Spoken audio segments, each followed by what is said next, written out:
magaalada Muqdisho ee caasimadda dalkana golaha abwaanada qaranka ayaa soo dhaweeyay Saruur Axmed Faarax oo kamid ah fanaaniinta Soomaaliyeed taasi oo gaartay magaalada Muqdisho. Faafaynta warkaasi waxa Muqdisho ka soo diray wariyahana Cabdirashiid Sandere. munaasabadan ay soo qabanqaabiyeen golaha abwaanada Soomaaliyeed ayaa lagu soo dhaweynayay fanaanada Sureer Axmed Faarax oo kamid ah fanaaniinta Hobolada Waaberi. munaasabada ayaa waxaa ka soo qayb galay maareeyay hore ee tiyaatarka Cabdiduux Yuusuf Wehliye, fanaaniinta Hobolada Waaberi iyo marti sharaf kale oo lagu casuumay. ugu horeen waxaa hadallo soo dhaweynaa goobta ka jeediyay Professor Tooxow oo kamid ah aqoonyahanada Soomaaliyeed iyo Axmed Saciid Cali oo kamid ah ciidanka xoogga dalka Soomaaliyeed, waxayna soo dhaweyn u muujiyeen fanaanada qaran oo dalka dib ugu soo laabatay. fanaanada Soomaaliyeed Sureer Axmed Faarax waxaan leenahay abwaan ku soo dhawow dalkaaga hooy ku soo dhawow.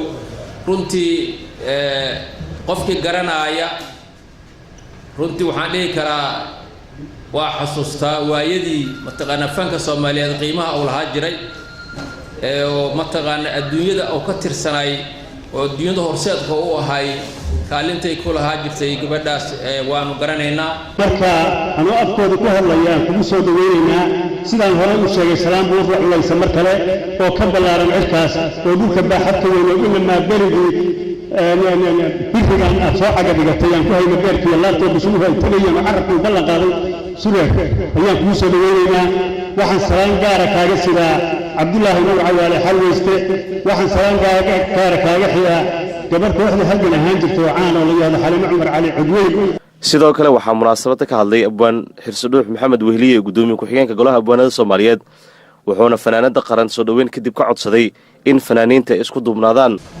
fanaaniinta khaas ahaan musiciankan sharafta badan ee muusiga instrumentada maanta noo garaacay oo live-ka oo dhiiga dhaqaajinaya, dhammaantiin fanaanada sharafta leh ee aan soo dhaweynayno maanta oo aan munaasabadan ugu talagalnay Sureer Axmed Faarax, waxaan idinku salaamayaa salaanta islaamka. assalaamu calaykum waraxmatullahi wabarakaatuh. salaanka bacdi sababta aan Sureer Axmed u soo dhaweynayno waa sabab cad, waa sabab ku saabsan intii aan ku jirnay dadaalka wacyigelinta ee dalkan ka jira, haddii golaha abwaanadu gobol u aadayeen iyo hadday xamar ka wadeenba, inay ahayd gabar iyadoo joogta dalka Ingiriiska qaybteeda nagala qaadanaysay wax alla waxay awooddo qowl iyo ficil. ugu dambeyn waxaa codbaahiyaha lagu soo dhaweeyay Sureer Axmed Faarax oo ah fanaanada qaran oo dalka dib ugu soo noqotay, waxayna u mahadcelisay fanaaniinta Hobolada Waaberi iyo golaha abwaanada Soomaaliyeed soo dhaweynta ay u sameeyeen. ayaan aad u salaamayaa, waxaan aad u salaamayaa oo kaleeto golaha abwaanada oo sida sharafta leh ee wanaagsan igu soo dhaweeyay.